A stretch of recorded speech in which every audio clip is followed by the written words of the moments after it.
Tu veux vraiment rater une paella? Alors fais ces 3 erreurs. Premièrement, remue le riz pendant la cuisson. Deuxièmement, ajoute du chorizo, parce que c'est soi-disant espagnol. Troisièmement, utilise un bouillon en brique, industriel, fade, voilà. Tu viens de créer une insulte à la tradition. Une vraie paella, c'est du respect. On ne la remue pas, on ne l'empoisonne pas, et on ne la cuisine pas avec 1 litre de sel liquide. Tu veux savoir comment faire une vraie paella? Reste avec moi. La plupart des gens pensent que la paella, c'est du riz avec des crevettes, du chorizo, des petits pois, et parfois même des merguez. Eh bien, non.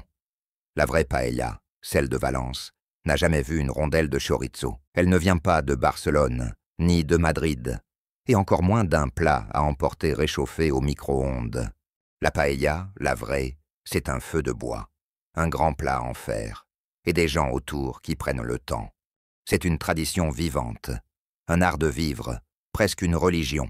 Alors, la prochaine fois qu'on vous dit « Viens, on fait une paella », posez cette question toute simple, avec ou sans chorizo, et là, vous saurez. Dans la paella, le riz n'est pas un accompagnement, c'est l'élément central, l'acteur principal. Il n'est pas là pour être blanc, neutre ou discret. Il est là pour absorber, révéler, raconter. Chaque variété compte. Le riz bomba, le segna, l'albufera. Court, généreux, riche en amidon. Ce riz-là aime le feu. Il aime le bouillon. Il aime le silence.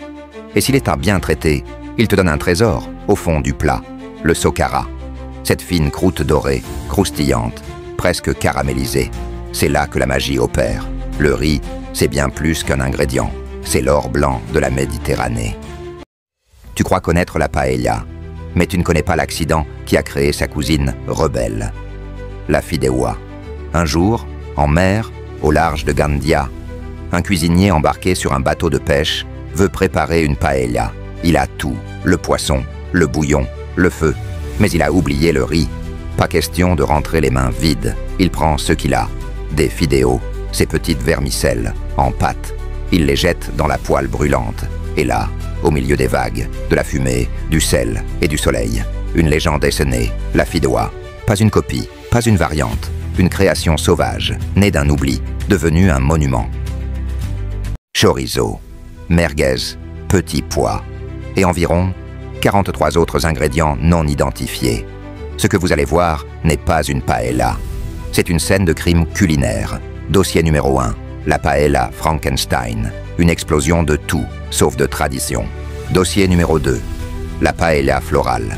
Une décoration militaire. Des crevettes alignées au millimètre. Trop parfaites pour être honnête. Dossier numéro 3, la pyramide de Cigale. Acrobatie marine, performance artistique, mais certainement pas une paella. Dossier numéro 4, la montagne de petits pois. Un sommet de tristesse en conserve. Et en dessous, personne n'a osé creuser. À ce stade, ce n'est plus une erreur. C'est une insulte, une trahison. Et pourtant, certains appellent encore ça une paella. Tu veux savoir ce qu'est une vraie paella? Abonne-toi maintenant. Parce que ce qui suit remet tout à sa place. Une vraie paella, c'est ça. Un riz qui chante dans la poêle. Un socara doré, respecté. Du bouillon, pas de sauce tomate. Paella de marisco. Riz noir, à l'encre de Seix. Paella valenciana, cuisinée sur place, devant les invités, avec du feu, avec du silence, avec du respect. La prochaine fois qu'on te propose une paella, regarde-la bien et demande-toi, est-ce un plat ou un crime ?